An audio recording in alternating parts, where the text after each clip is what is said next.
Bismillahirrahmanirrahim. Assalamualaikum warahmatullahi taala wabarakatuh. Alhamdulillahirabbil alamin wassalatu wassalamu ala asyrofil anbiya'i mursalin wa ala alihi ajma'in. Alhamdulillah, pertama-tama sekali kita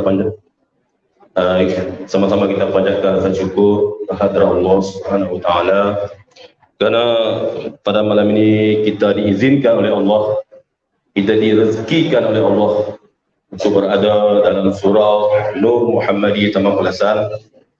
Agak ramai juga malam ni, dan insya-Allah seperti yang kita rancang, malam ini kita akan mengadakan satu ceramah yang bertemakan kekeluargaan yang bertajuk Keluarga Bahagia Ibadah Terjaga.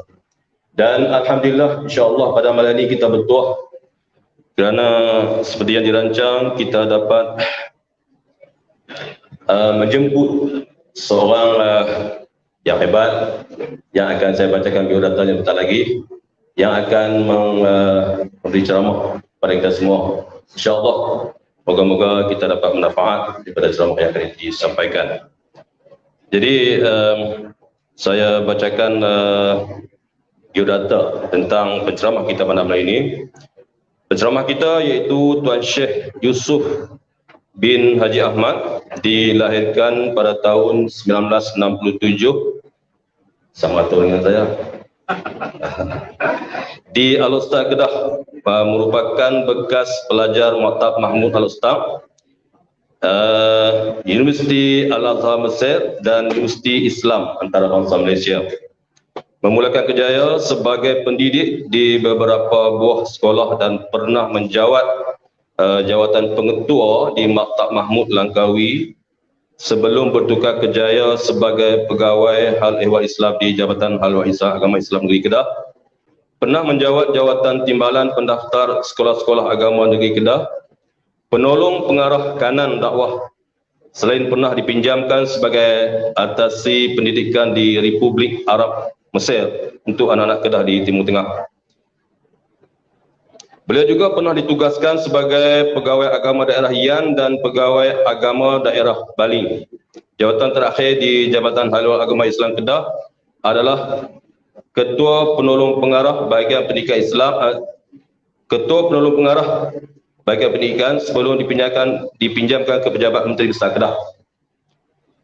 Giat sebagai pendakwah bebas, pengkuliah, khatib, penceramah motivasi, ahli panel forum di masjid-masjid, sekolah, jabatan-jabatan kerajaan dan swasta, serta institusi pengajian tinggi khasnya di utara tanah air. Selain beliau juga menjadi pembimbing tetap ruangan Nasihatul Tasnim di Kedah FM. Kini beliau bertugas sebagai pegawai khas agama kepada Yang Amat Berhormat Menteri Besar Kedah Darul Aman. Hebat. Jadi itu pada tahun hebat. Jadi insya-Allah kita bertuah pada malam ini. Jadi dengan tidak membuang masa lagi, saya dengan ini mempersilakan Tuan Syekh Yusuf bin Haji Ahmad untuk menyampaikan ceramah. Dipersilakan.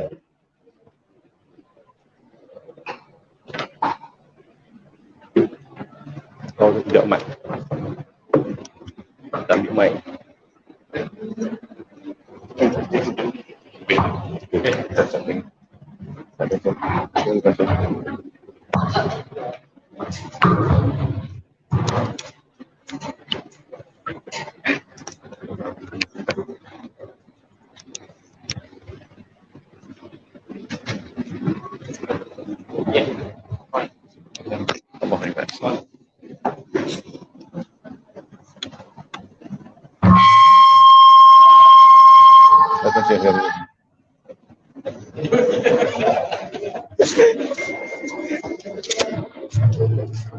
Bismillahirrahmanirrahim. Assalamualaikum warahmatullahi wabarakatuh. Alhamdulillahirabbil alamin. Alladzi bi ni'matihi tatimmus shalihat walhamdulillahi ala kulli hal. Asyhadu an la ilaha illallah wahdahu la syarika lah wa asyhadu anna Muhammadan abduhu wa rasuluh. Allahumma salli wa sallim wa barik ala sayyidina wa habibina wa syafi'ina Muhammad imamil anbiya'i wal mursalin wa ala alihi at-tahirin wa sahabatihi at-tayyibin wa man salaka masadikahum wa nahada manahijahum ila yaumiddin.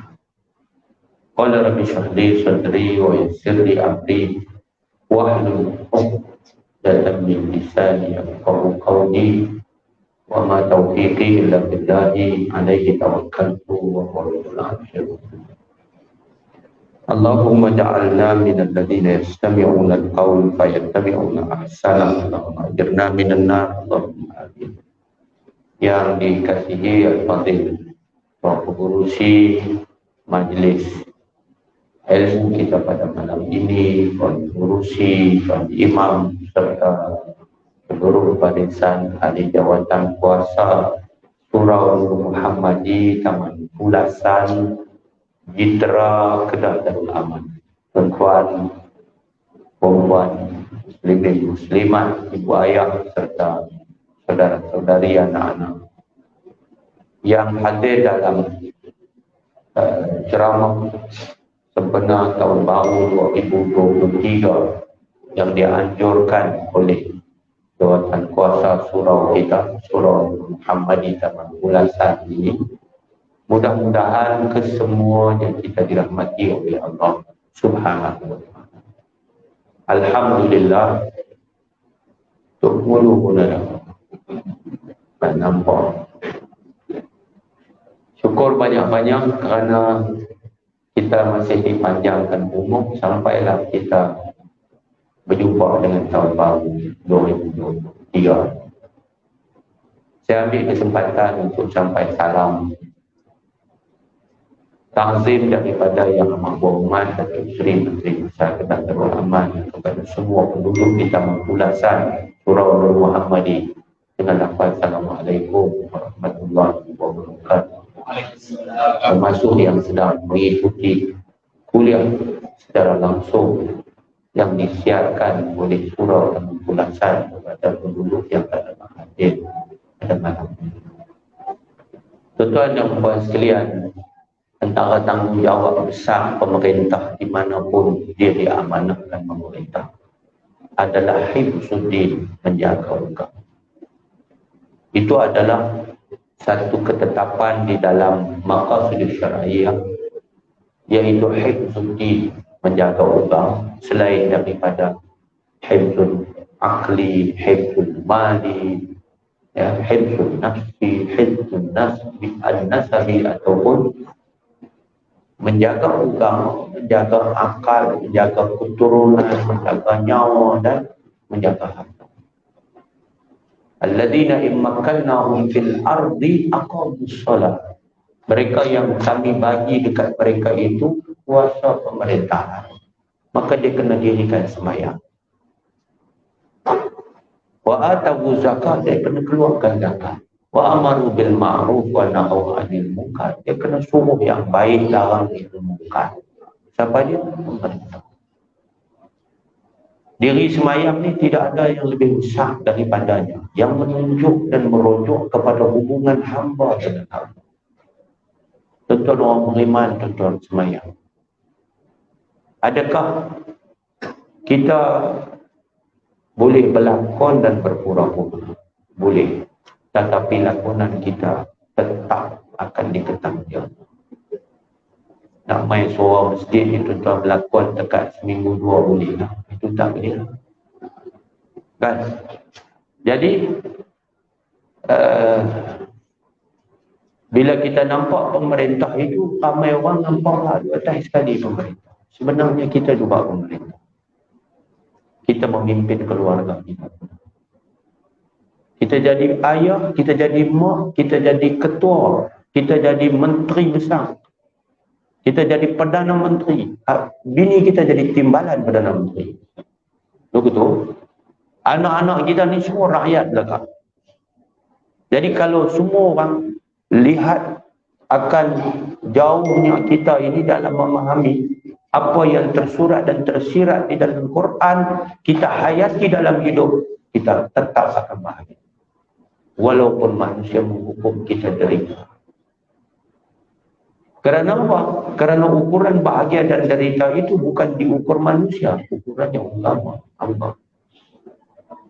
Apa yang baik dan buruk bukan ditentukan manusia, tapi ditentukan apa yang baik oleh Allah.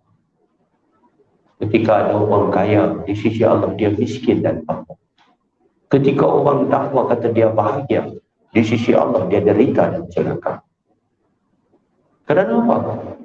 Bahagia seorang manusia itu apabila dia bebas daripada genggaman nafsunya. Apabila dia selamat daripada tipu daya iblis dan syaitan yang bergelodak dalam jiwanya. Apabila dia berjaya menjadi sebenar-benar hamba dan khalifah Allah di muka bumi. Ada orang kaya tapi dia miskin. Dia miskin iman, dia miskin takwa, dia miskin amalan, dia miskin sedekah, dia miskin jariah, dia miskin tapi dia kaya.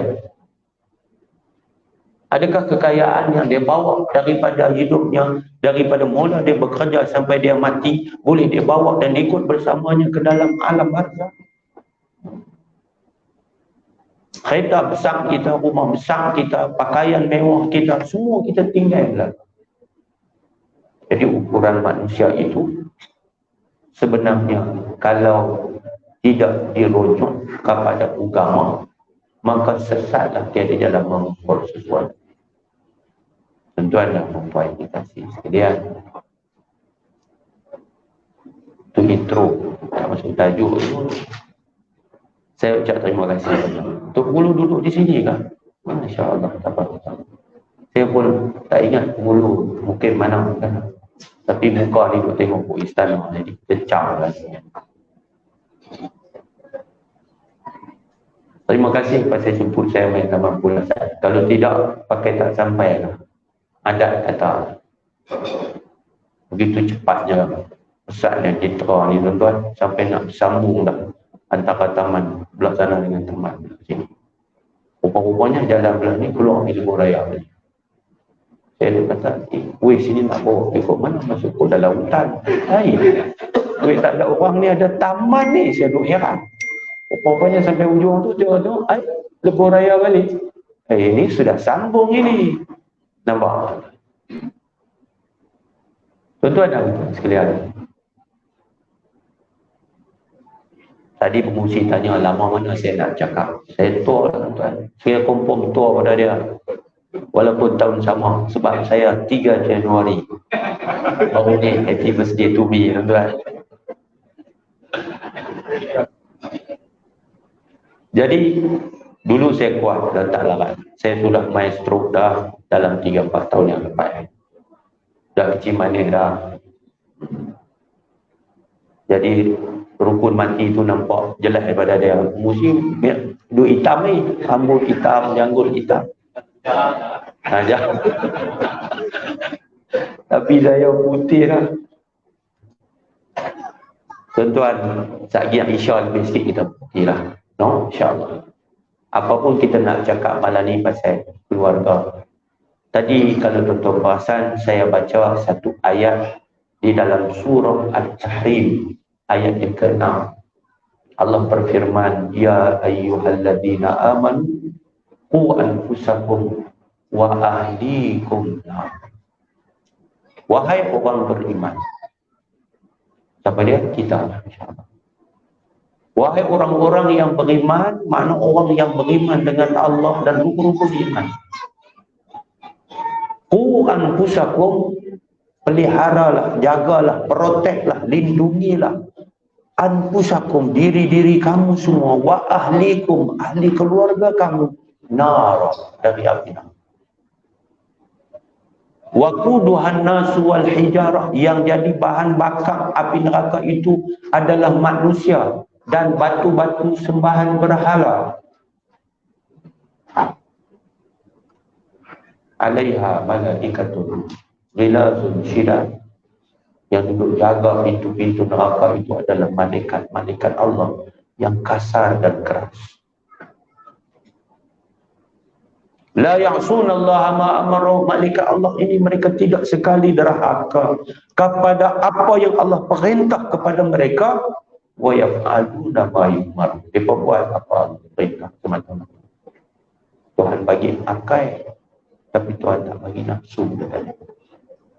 Mereka ni bertambah iman, tak payah apa nama macam kita yang yazidu wa yanqus.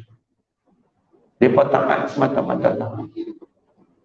Diberi nafsu, mereka pun jahanam juga. Dan kita ini yang jahanam kerana musuh-musuh dalam diri kita yang kemudian bergabung dengan musuh luar batang tubuh kita, menyebabkan yang lemah bertambah lemah. Hanya dengan iman dan takwa manusia menjadi mulia, boleh terangkat darjatnya lebih tinggi dari malaikat yang mulia. Tetapi tanpa iman dan takwa manusia boleh jadi lebih hina daripada haiwan yang melata. Yang melata di bumi kah dia, yang terbang di udara kah dia, yang berenang di air kah dia. Mereka tetap hamba Allah yang berzikir kepadanya.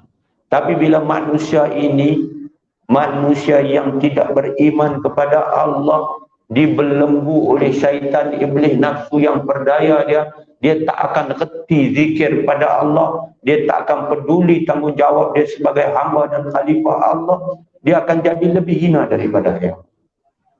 Dia bela kambing, kambing lebih mulia dari dia. Kambing berzikir.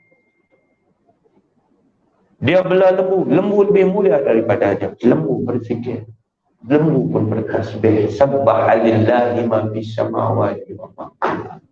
Bertasbihlah kepada Allah apa yang ada di 7 petala langit dan bumi. Ada tasbih di kita. Dia bela lembu, lembu balik petang-petang. Selisih dengan dia. Dia tuan lembu. Lembu duk geleng patah. Sambil dia punya makan sambil berjalan. Padahal lembu. Kata kat kawan sebelah tu, tengok bos kita. Tu bukan nak pergi masjid tu.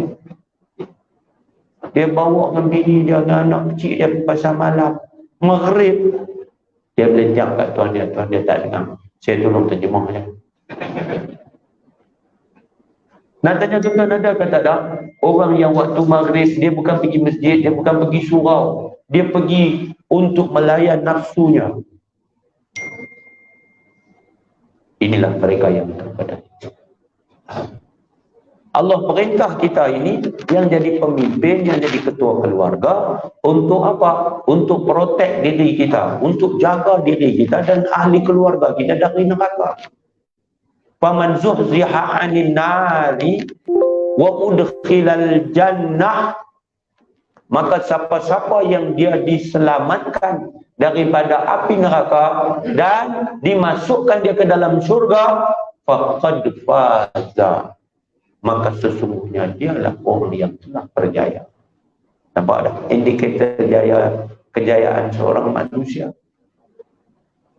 Orang yang berjaya itu mengikut Al-Quran adalah orang yang dijauhkan, dipelihara, diselamat dari neraka. Kemudian dia masuk surga. Tu orang berjaya lah tu. Tapi hari ini berapa ramai orang yang bergelut untuk masuk surga. Orang yang bergelut untuk selamat diri dan ahli keluarga daripada api neraka. Tak ramai tuan-tuan. Siapa abang? Quran abang. Wa qalilun min ibadiyas syakur. Sikit saja hamba-Ku yang bersyukur. Yang bersyukur ni sikit, bukan ramai. Tengoklah di mana penempatan pun masjidnya besar, tetapi yang hadir masih tetap tidak ramai. Nak tahu ramai tak ramai? Tunggu bila hari raya penuh. Tak apalah pun ramai balik daripada. Tunggu hari Jumaat penuh juga. Tapi bila sembahyang waktu ada bau-bauan. Jadi tak boleh. Ahli sunnah wal Jumaat. Sembahyang hari raya muka dia ada. Sembahyang Jumaat sekali-sekala ada. Sembahyang fardu dia tiada. Ini sindrom yang menunjukkan lemahnya iman. Kita jadi bapa, kita jadi ibu, kita jadi apa? Kita jadi hero kepada anak-anak kita. Kita kena jadi contoh dan teladan pada anak-anak kita. Perjuangan kita sangat besar. Apa dia? Untuk memanusiakan manusia. Kalau tidak nanti dia menjadi sebaliknya. Gagal dia jadi manusia, manusia pun gagal. Hanya sekadar jadi manusia. Kita nak mendewasakan anak kita. Keluarga ini tempat bermulanya pembinaan seorang manusia. Itu fungsi kepada keluarga. Tempat nak bola, nak bina agama seorang manusia. Keluarga.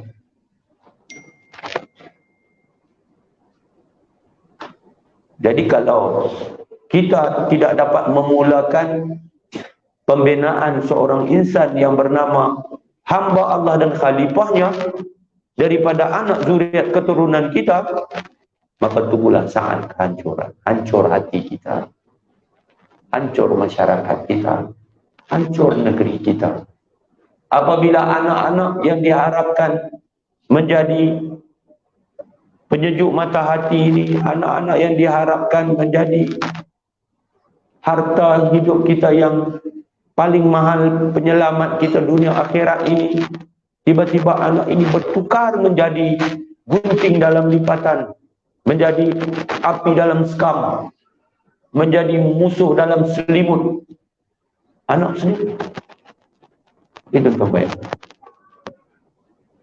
Sebab itu Tok Zainab cakap soal bagaimana nak membina anak kita menjadi seorang yang kuat ibadahnya. Kalau kita yang jadi ibu, jadi ayah, lemah ibadahnya. Nak bina anak kita yang berperibadi mulia, kita gagal membina kehidupan berasaskan peribadi dan akhlak yang mulia. Kalau kita ini sudah lemah, bagaimana nak jadikan anak kita anak yang gagah? Jadi anak-anak sangat bergantung harap kepada kita. Jadi cabaran ibu bapa zaman ini sangat dahsyat sekali. Kenapa kita mesti membina keluarga kita supaya menjadi keluarga yang soleh? Anak-anak kita mesti menjadi anak-anak yang soleh. Kerana itulah harapan kita. Kita jadi mak bapak. Siapa lagi harapan kita kalau bukan anak-anak kita? Mereka itu bukan biasa-biasa, tuan-tuan. Kita bukan bela anak, kita kena didik anak kita. Kalau dekat bela, kita bagi makan saja, kita bagi makan kucing, bagi whisky sekat dia. Tapi kita didik anak kita. Kita bagi dekat dia jasmani dia, kita bagi dekat dia hak rohani dia. Tapi hari ini ramai orang, dia jaga anak dia, dia besar anak dia, dia kata dia sayang anak dia, dia tatang anak dia, dia ikut anak dia jaga akan kesihatan anak dia. Terbaik sekali.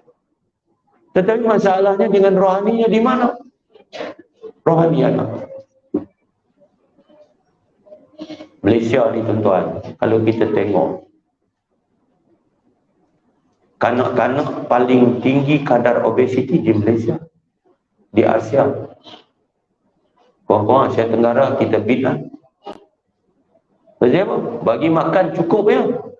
Walaupun kita ni dalam keadaan ekonomi yang taklah begitu memberangsangkan kerana kesan COVID-19, tapi tengok kedai-kedai makan kan. Maknanya dari segi makan minum ni Masya Allah, Tabarakallah, masih 3-4 kali sehari. Tapi rohani kita macam mana? Rohani anak kita macam mana? Itu yang kita nak kena jawab. Pasal apa? Pasal kita akan balik ke sana dalam keadaan di mana kita mesti menyediakan jawapan untuk dipersoalkan, dipertanggungjawab. Tuan-tuan, kita tak ada anak, kita teringinnya anak-anak. Sunyinya orang yang tak dapat anak. Saya dapat cucu. Tahun lepas dapat cucu. Kadang buka YouTube, cucu dah tak ada. Tak tahu nama apa dia. Rindu dekat cucu. Buka YouTube, tengok cerita budak-budak kecil-kecil. Mereka ambil kelaku budak halus-halus. Tengok, nampak muka cucu kita. Seronoknya. Dulu masa kita tak dapat anak lagi, kita menikah, kita duk cerita buat anak. tak menikah lagi pun duduk plan bukan main dah pasal anak ni. Ada orang bila menikah tak dapat anak, ya Allah, sampai sanggup pergi cari Tok Bomo lah. Kan Tok Cai pun dia pergi cari syirik pasal teringat nak anak. Petua macam-macam. Boleh anak tuan-tuan. Dia melihat anak itu satu anugerah yang bagi dia hanya perlu tatang macam minyak yang penuh. Bagi dia siapa pun tak boleh sentuh dan tak boleh susahkan anak dia. Dia sanggup korban segalanya untuk anak dia. Itu fitrah. Betul tak? Kita sayang ke anak kita. Kalau ibu ni sanggup tak tidur malam nak bagi anak tu lena. Bila anak tu sakit, dia sanggup berjaga. Dia sanggup tak makan nak bagi anak kenyang. Dia sanggup. Semua sanggup. Pasal apa? Sayang ke anak ni. Tapi tuan-tuan, ramai yang tidak melihat anak itu amanah Tuhan. Anak kita kecil ni, dia akan besar. Sebab tu, kita wajib didik anak, asuh anak supaya membentuk ahli keluarga yang kuat ini sejak dia kecil. Didik anak kamu, la'ib waladaka sab'an. Main dengan anak kita ni, dekat 7 tahun ni. Main. Maknanya dia naik belakang kita, umur 3-4 tahun tu. Lepas itu, adib waladaka sab'an. Kamu kena ajak adab betul-betul ke anak kamu. 7 tahun berikutnya. Sampai belasan tahun. Kita kena train dia, disiplin dia. Pasal apa? Pasal lepas tu anak kita akan jadi sahabat kita. Kalau kita tertinggal, kalau kita diam, jangan mimpi kita akan dapat keluarga yang bahagia. Seorang sudah, pening. Sebab tu tanda bahagia seorang manusia itu, Nabi kata, wa auladuhu abraran. Kalau dia dapat anak-anak yang soleh. Kan? Tanda bahagia hidup seorang itu, antakuna zaujatuhu salihatan. Mula-mula kita ni dapat isteri solehah. Bahagia. Kalau perempuan dapat suami soleh, bahagia. Daripada suami dan isteri yang solehah ni, dapatlah anak-anak yang soleh. Wa khulata'uhu salihin. Bahagia hidup seorang tu kalau dia dapat rakan-rakan gaul yang soleh. Sahabat-sahabat yang soleh. Tuan-tuan, kita kena bina environment yang soleh. Bi'ah yang solehah. Bina kawan-kawan yang soleh. Yang kita duduk, kita ingat kepada hari di mana kita akan pindah tinggal dunia ni. Yang akan menyebabkan kita ini tidak lupa ke mana kita akan pergi. Apa matlamat hidup kita. Waktu kita diberikan peluang hidup bernafas di atas muka bumi Allah ini. Wa ayyakuna rizquhu fi baladi. Nabi kata dia dapat rezeki di negeri. Tanah tumpah kampung halaman dia sendiri. Ada mak, ada ayah kita di sini. Ada keluarga kita. Pasal apa kita mesti didik, berjuang anak-anak kita mesti jadi anak soleh? Sebab mereka ni harta hidup hak paling mahal mereka. Bukan kereta kita hidup pagi-pagi. Bukan saham di papan bursa yang naik turun. Kadang-kadang tinggi, kadang-kadang menjunam itu. Bukan anak kita, tuan-tuan. Dia hidup. Hari ni dia duduk dengan kita. Lepas itu dia masuk sekolah menengah. Lepas itu dia pergi universiti. Lepas itu dia bekerja. Dia akan berada di mana-mana bahagian dunia yang kadang-kadang kita tidak jangka. Ingat kot dia nak duduk dengan kita. Rupanya dia kerja di kutub utara. Dia membawa nama kita di hujung nama dia. Kalau baik nama dia disebut, baiklah nama kita. Tapi kalaulah buruk namanya disebut, buruklah nama kita. Luka hati, Tuhan yang tahu kalau musibah itu datang sebagai bencana. Baru ni 2 beradik, tuan-tuan. 2 beradik ditangkap oleh polis. Pasal apa? Pasal mereka samun bersenjata. Naik mutu 2 orang, bawa parang, masuk samun 2 beradik. Dua-dua umur 30-an. Polis pergi ambil dia rumah. Sedang bersembunyi di rumah keluarga. Di mana muka mak bapak.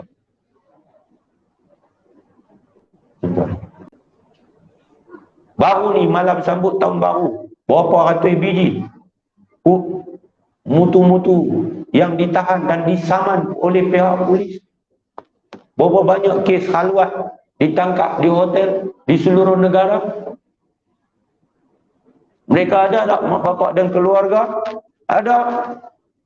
Yang malu siapa? Mereka dan keluarga mereka.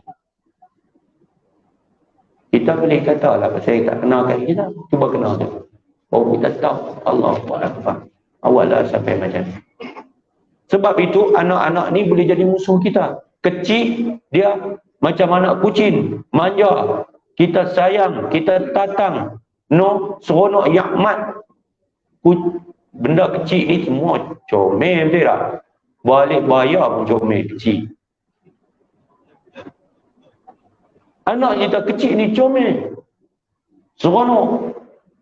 Tapi ibarat membesarkan anak harimau. Kecil macam kucing, besar rupa-rupanya harimau. Dia kekah kepala bapak dia.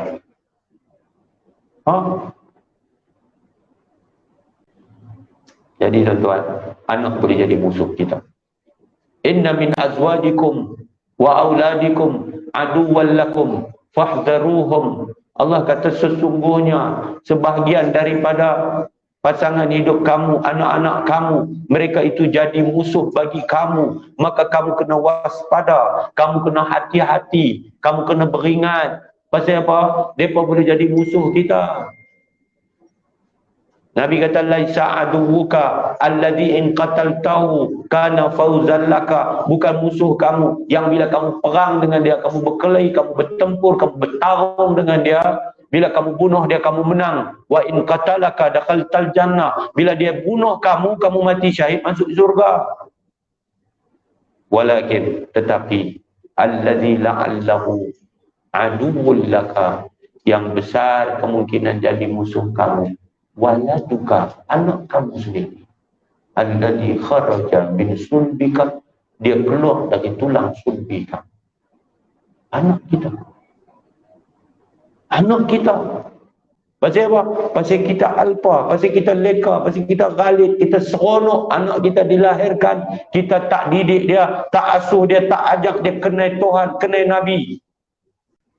Anak kita akan jadi musuh kita. Anak kita ni kain putih, tuan-tuan. Yang nak corak kain putih itu kita. Kullu mauludin yuladu alal fitrah. Tiap yang lahir atas dunia, dia lahir dalam keadaan fitrah. Suci, bersih, tak ada dosa. Fa'abawahu, maka dua ibu bapaknya lah yuhawwidani, sama ada nak bagi jadi anak tu Yahudi, au yunasirani, nak bagi anak tu jadi Kristian Nasrani, au yumajjisani, atau nak jadikan anak itu Majusi Syiah. Dua ibu bapa.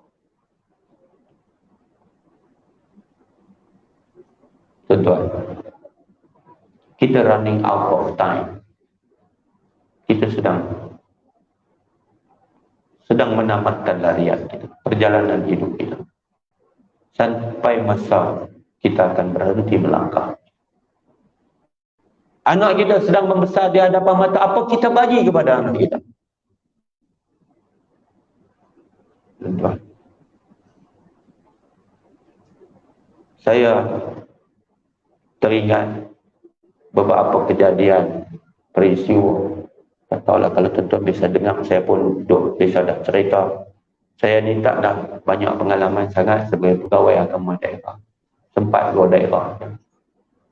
Tapi dia penuh dengan kisah-kisah pilu.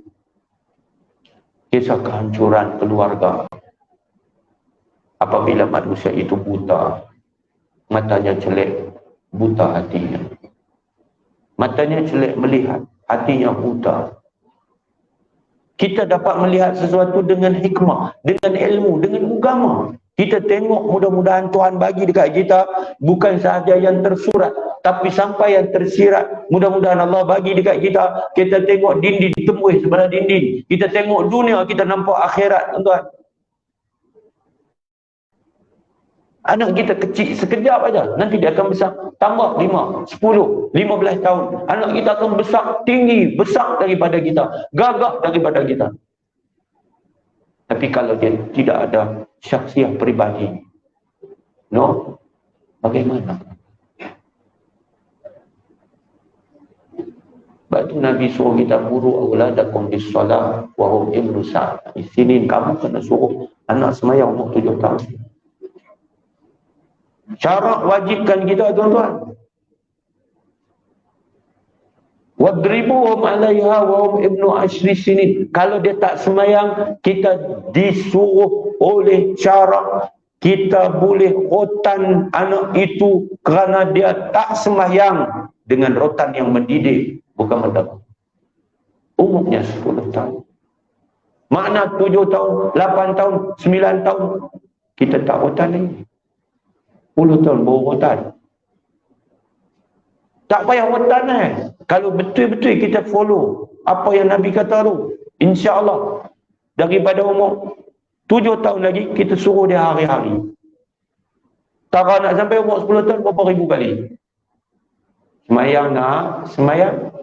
Semayang, jumpa semayang dengan abah di masjid, di surau. Semayang nak, dia semayang dengan mama, semayang di rumah. Kita suruh. Tuan, tapi kita suruh ke tidak? Anak umur 10 tahun tak semayang, kita tibai ke tidak? 12 tahun, 13, 14, 15, 17. Abang, awak yang garang sangat dengan anak ni. Biar pilah kat dia, dia baru balik dia tengok bola. Kalut apa esok anak tu besar dia reti lah. Ni bukan isteri di sini. Di satu somewhere dekat Burma. Amboi, sampai tak boleh nak petik apa. Petik rotan tu atas lantai di dinding tu. Tuan-tuan, rotan ni Nabi suruh gantung. Alliqus sauta. Gantunglah oleh kamu akan rotan. Haitsu yarahu ahlul bait. Sekira-kira rotan itu boleh dilihat oleh ahli keluarga. Fa innahu adabul lahum. Maka sesungguhnya perbuatan itu akan memberikan adab kepada mereka. Sebab kita bagi amaran je. Ayah tak ada kat rumah, abah tak ada kat rumah, yang ada mak. Betul tak? Mak kata kat anak, nampak tak tu? Nampak tak tu? Rotan kan? Semayang. Nanti mama habak kat abah kot. Rotan duk tang tu, bukan pegang pun. Nabi suruh gantung rotan. Kita rotan tak ada dalam rumah. Ada lempak buang. Abang ni zaman ni orang tak pakai rotan dah. Counseling.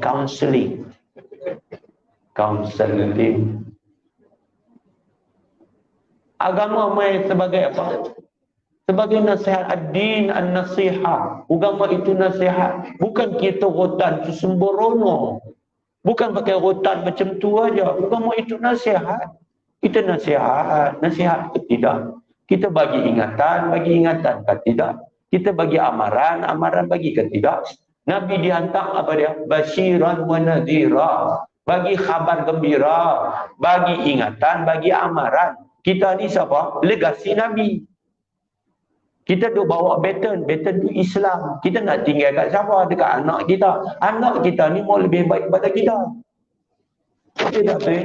Kalau tuan nak bagi anak tuan-tuan lebih teruk pada tuan-tuan. Na'udzubillah. Siapa nak main sembahyang di surau kita? Yang naik taraf jadi masjid ni. Kan? Satu hari lah kan. Bila ramai penuh, kita kena tambah Korea. Mana nak cukup lah. Kan? Jadi, anak cucu kita lah. Tapi kalau anak cucu kita lemah, macam mana? Lemah. Saya ingat, saya pergi buat satu pertemuan. Waktu tu saya di satu daerah. Masuk ke tepi dekat Cina. Tengah malam, lewat. Mereka kata, report kata, kawan tu berkedudukan, duduk dalam rumah. Ada bapa, ada mak. Ada anak-anak lain ada, tapi laki-laki itu duduk dengan anak dia. Dah beranak dah. Allahu Akbar. Saya pergi tuan. Ketuk pintu ni, anak adik perempuan duk lena depan pintu. Mana dalam rumah tu kerana ramai penghuni dia, bilik tu sikit, tidur orang tamu ni berselerak. Saya masuk, panggil bapa. Panggil bapa. Saya duk tanya mata. Ada tak orang asing dalam rumah? Ada. Macam laki bini duduk dalam. Susah ni tuan-tuan. Sampai terpaksa merelakan anak itu duduk dengan seorang laki-laki yang bekerjanya bukan besar mana pun, kerja gitu-gitu aja. Tapi duduk main makanan. Bawa main beras, bawa main apa. Jadi, maruah anaknya dijual. Kita cas, tangkap dengan dia, dengan mak pun kita tangkap habis. Kita khianat anak kita. Anak kita baru belasan tahun. Anak kecil. Zina.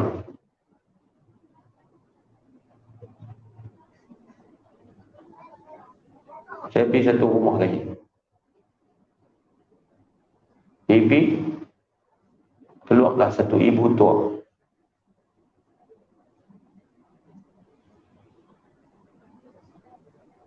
Anak dia berkhalwat dengan satu laki-laki, berzina, dapat anak. Tapi dia tak mampu, dia tak berdaya. Dia kata, saya tak boleh nak buat apa. Pasal anak saya ni, dia duk sara saya. Dia dah mati. Anak dia kerja kelang. Bila kerja kelang, duk belah mak ni. Dia kata, suami ada lagi? Ada. Suami mana? Lama dah tak balik, tak tahu tengah mana. Dia menikah orang lagi. Ni kelab buat jantan. Dia syok menikah tapi tak bertanggungjawab. Tuan-tuan. Berzina, dapat anak. Saya kata, mana anak? Anak perempuan tu ada. Mana anak kamu mana? Dia kata, ada belah keluarga laki-laki. Tuan-tuan, mengandung pula. La ilaha illallah. Ini semua generasi lemah. Sian kat ibu tua. Saya duduk satu daerah. Mai duduk teriak depan saya. Ayah teriak depan saya. Ya, apa pasal? Dia kata, saya baru tahu anak saya mengandung untuk nikah. Masya Allah.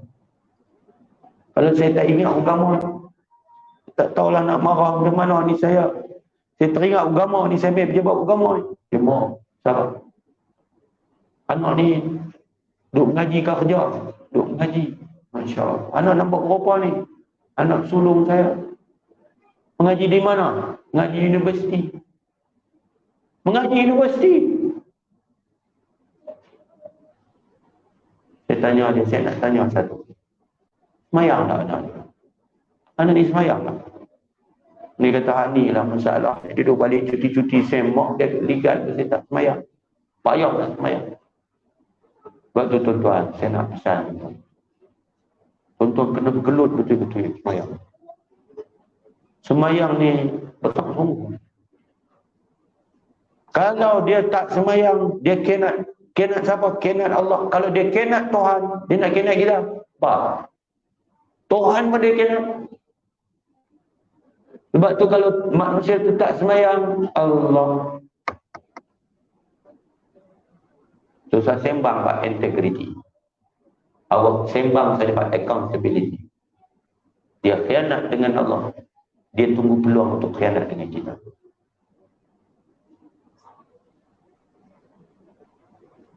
Jadi dia akan jadi musuh. Kita makin tua makin lemah. Ada satu bapa telefon. Dia pak, tolong saya mai tangkap anak saya. Mai tangkap anak. Anak jantan dia ni menikah dah, bercerai. Duduk dalam edah lagi. Dia jumpa dengan satu perempuan, mengorat, boleh kat dia, dia ajak balik ke rumah. Pak tua, tak larat. Kaya. Mak sakit-sakit, duduk sakit dah tua. Rumah 2 tingkat. Pak telefon.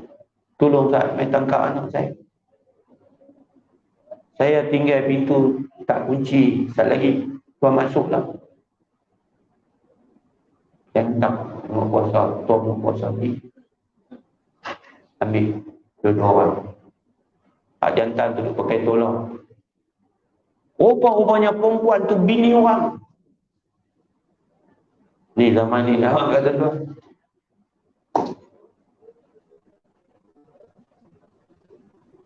Di pejabat agama saya tu ada lokal.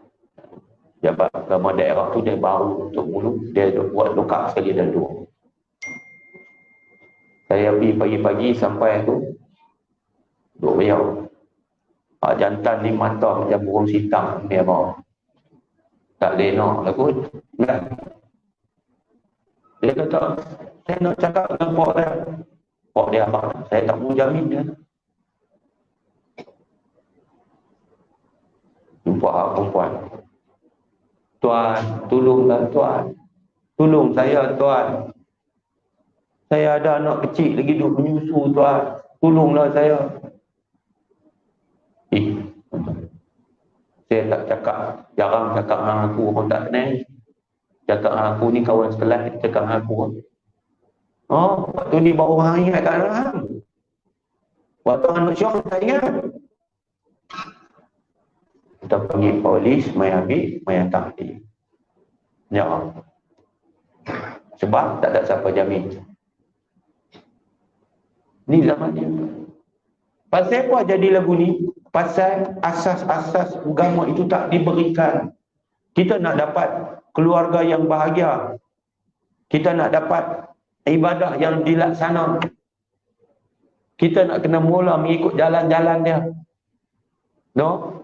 Tarjun najata walam tasluk masalikah. Kamu mengharapkan pelepasan, kamu mengharapkan kejayaan. Kita nak harap berjaya, bahagia. Walam tasluk masalikah, sedangkan kamu tak ikut pun jalannya. Inna safinata la tajri al-yabasi. Sesungguhnya kapal tak jalan atas darat, kapal jalan layang. As-safinah tu mana? Kapal. Dia tak jalan dalam atas darat, dia jalan dalam layang. Maknanya kalau kita nak, kita kena ikut jalannya. Suruh anak kita semayang 7 tahun, 8 tahun, 9 tahun, 10 tahun tak semayang, rotan dia. Orang tua-tua dulu kata apa? Sayangkan anak, jangan tangkankan. Kita hari ini tak akan tahan. Saya nak abang kata tuan bahaya nak. Sebab kita ada akta ketanasan rumah tangga. Salah kita derah. Memang betul. Dia tak kira siapa lah. Pak pun kena. No?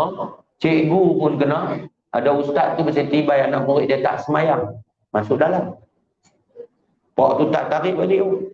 Padahal cikgu tu, ustaz tu, tibai budak tu pasal gagal untuk semayang berjemaah seperti yang ditetapkan oleh sekolah.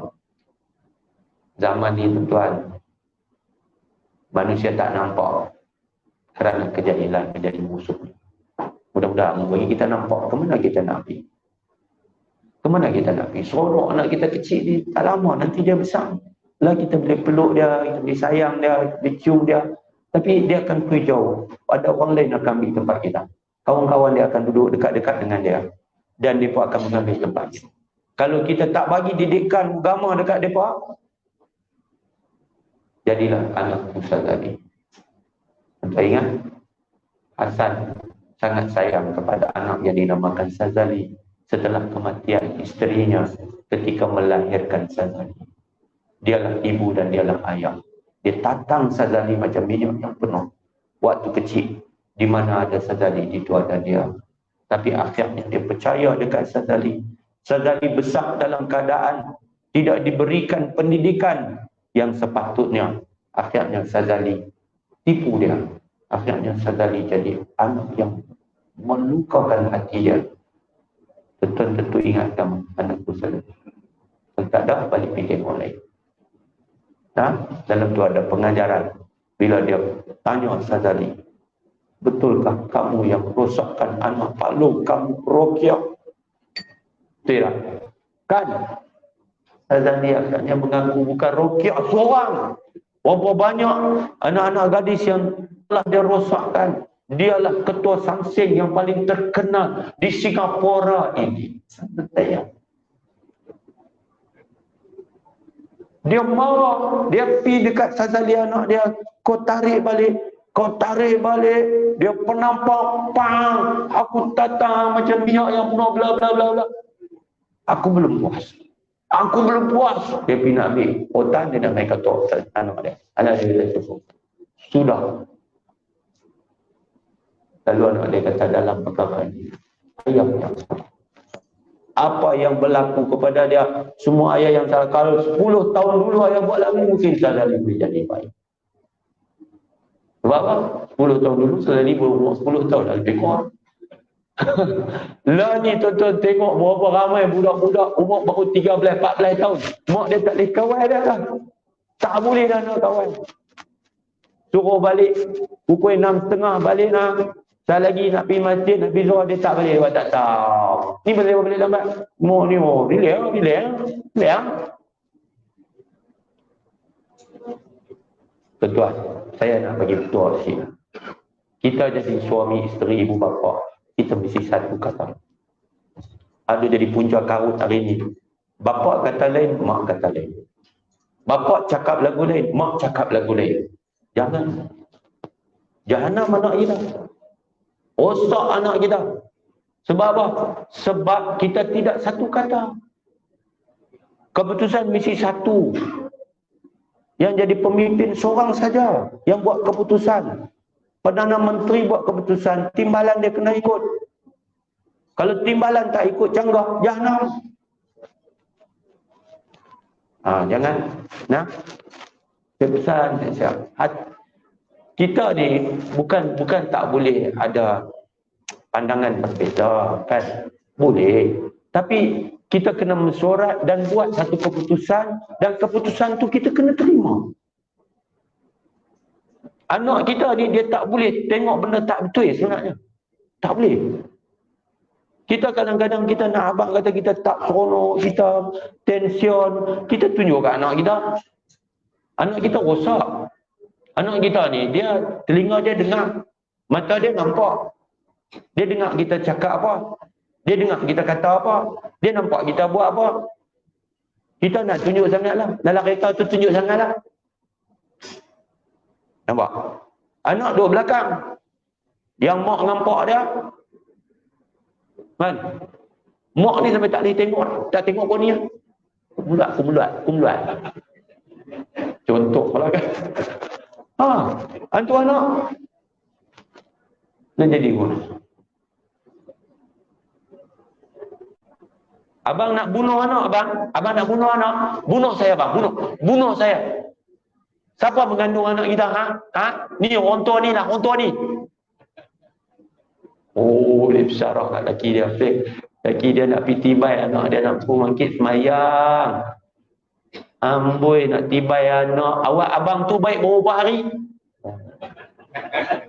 Drop the water face on the floor. Itu macam mana anak nak jadi elok?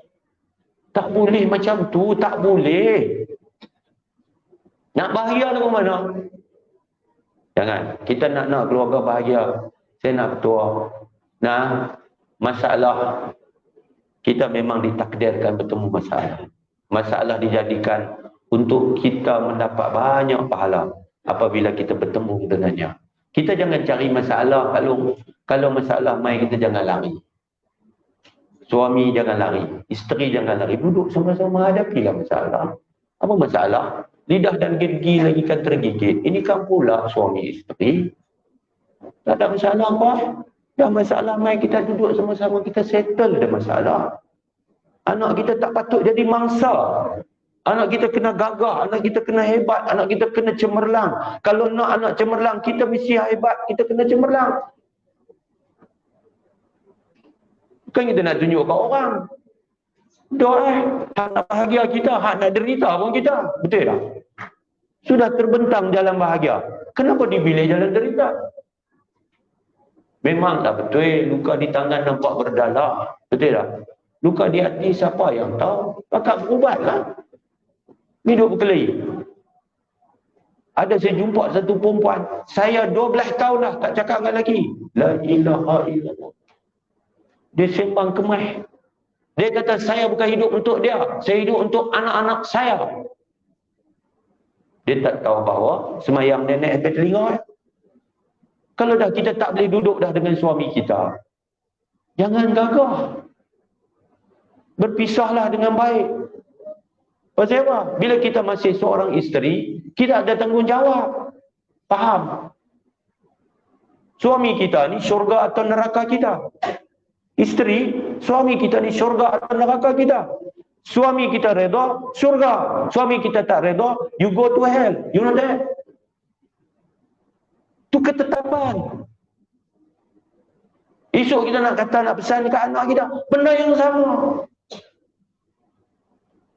Tapi orang hari ni, dia tak faham. Dia ni zaman mereka, Tok Guru mereka Google. Tok Guru Google dengan YouTube, dengan Facebook kan. Dia kata, alah suami zaman ni, hampa jangan dengar sangat cakap mereka tu. Mereka boleh buat, kita pun boleh buat juga. Ini Al-Mangkuk Wal-Hayuni macam ni. Kan, dahlah dia berdosa, dia menyebabkan orang lain berdosa. Sudahlah dia sesat, dia menyesatkan orang lain pula. Jangan. Saya nak bawa mesej kepada siapa nak bahagia, hati tenang, jiwanya lapang, suci hati kita daripada semua yang mazmumah. Tak puas hati, cucilah. Kita mahu. Suami saya nak pesan, kita ni semua tanggungjawab besar. Bini kita tanggung. Kita terima lepas ijab kabul tu. Dosa mereka kalau kita redha mereka buat salah, mampu kita. Mereka jahil tak faham fardu ain, teruk kita. Kita kena tanggung mereka. Amanah mak pak mereka untuk kita. Kita nak bagi mereka jadi seorang isteri yang solehah, ibu yang solehah buat anak-anak kita, duduk atas kita. Tuan-tuan, sebab tu suami kena rasional dan terimalah bahawa isteri kita lebih emosional daripada kita. Pasal kita bukan ada period penghulu, betul tak? Ada period depa. Kita tak ada period. Bila depa main period, depa tak boleh semayang, depa tak boleh baca Quran, depa tak boleh puasa, depa tak boleh beribadat macam biasa. Depa period. Jadi sebab tu depa lebih emosional, sebab depa punya dalam sistem dalam badan tu tak stabil, hormonnya tak stabil. Sebab tu fiqh tak bagi orang perempuan isteri cerai lagi. Kalau depa dibenarkan menceraikan kita, mampu cerai duduk kat lelaki. Pasal apa? Pasal perempuan itu mereka period. Kita ni rasional. Habis tu pasal apa laki-laki hari ni emosional? Sebab laki-laki period juga. Bahkan laki-laki hak period zaman ni lagi teruk, tak semayang tu. Orang perempuan period 7 hari je. Laki-laki period 30 hari. Tak semayang. Jadi lepas tu, dia pun jadi main hormon tak stabil lah apa semua. Cerai. Perceraian pun meningkat. Anak-anak jadi mangsa. Tak mampu nak selesaikan masalah rumah tangga. No? Tuan-tuan dan puan sekalian, jom.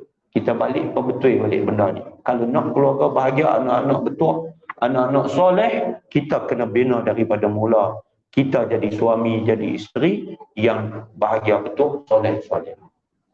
Jadi balik sekali lagi, akak-akak perbetul lah benda tak betul. Berapa lama dah nikah, cuba muhasabah.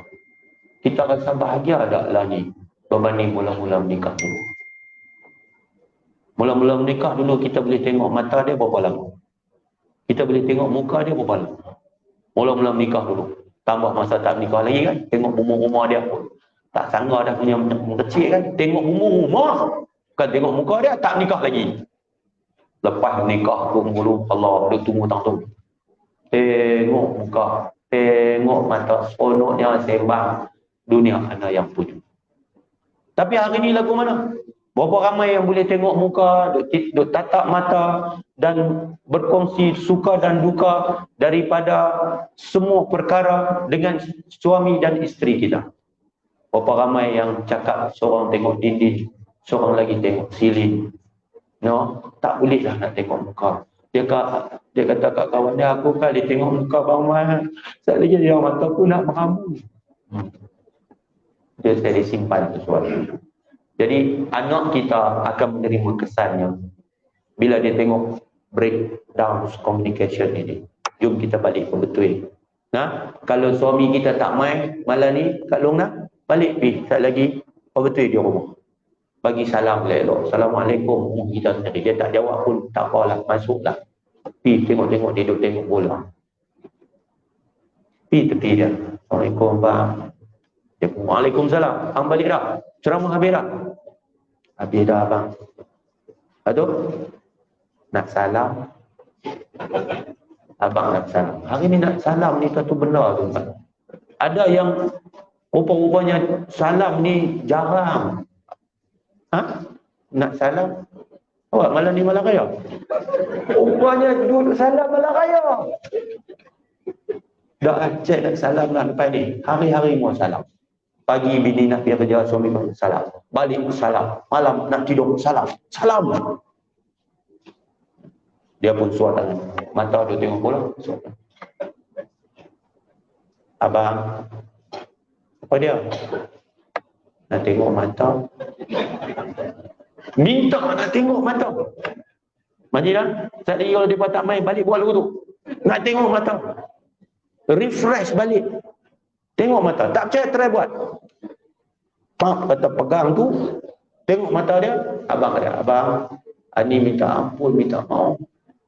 Ujung kepala, ujung kaki. Awak pasal apa? Dah yang ni tak mau simpan apa-apa. Hang duk simpan kata apa? Dah bukan simpan apa. Onok kalau kita boleh duduk orang pergi masjid, surau sekali-sekala. Kawan-kawan ni, mereka naik butuh dua-dua orang. Ini teringin nak naik butuh dengan abang. Nampak? Suami dia takkan tak ada di sana satu rasa pada saat itu isteri dia berubah. Mata kita ni kalau kita tengok dia bukan menipu. Mata kita tu dia tengok mata bini dia, kata tangkap ni dia pun kata ni. Tu yang kata aku salah. Demak-demak aku salah. Aku pun minta maaf. Aku bukan malaikat. Anyway, betul lah kita bukan malaikat. Ayat tu mau boleh hafal lah. Aku bukan malaikat. InsyaAllah kita naik butuh dua-dua. Selesai masalah. Orang perempuan ni tuan-tuan bukannya susah sangat pun. Sayyidina Umar kata sekali-sekali layanlah wanita isteri kamu macam anak-anak. Sayang, kita layan mereka tuan. Ada sikit-sikit dalam bilik ayam mereka tinggal, kita basuh tak gaduh abang kat mereka. No, sesekali buat surprise dekat mereka. Sekali-sekali bagi kat mereka. Hantarlah mesej pada mereka. Sebutlah kita sayang dekat mereka. Cuba tuan-tuan lagi pejam mata saat ni, pejam mata.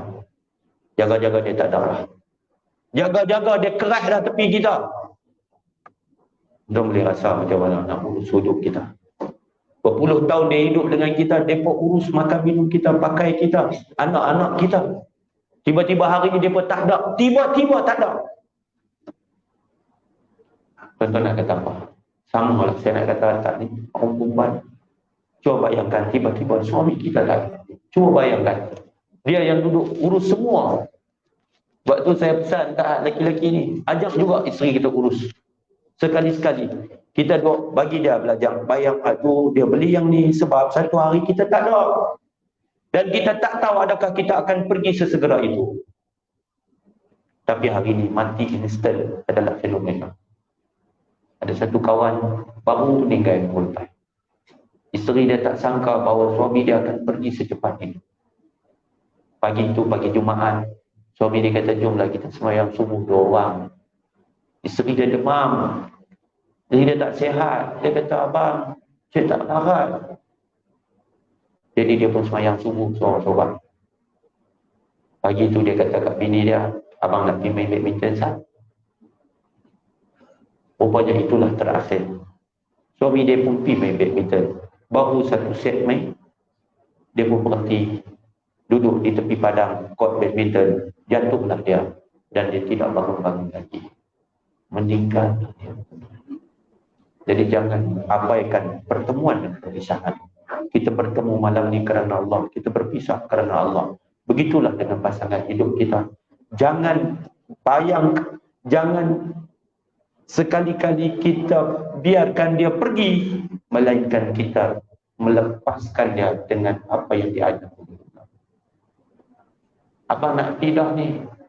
Abang, nanti awak Ani nak salam, berikan suami kita, pergi pegang tangan dia, tengok muka dia, tengok mata dia.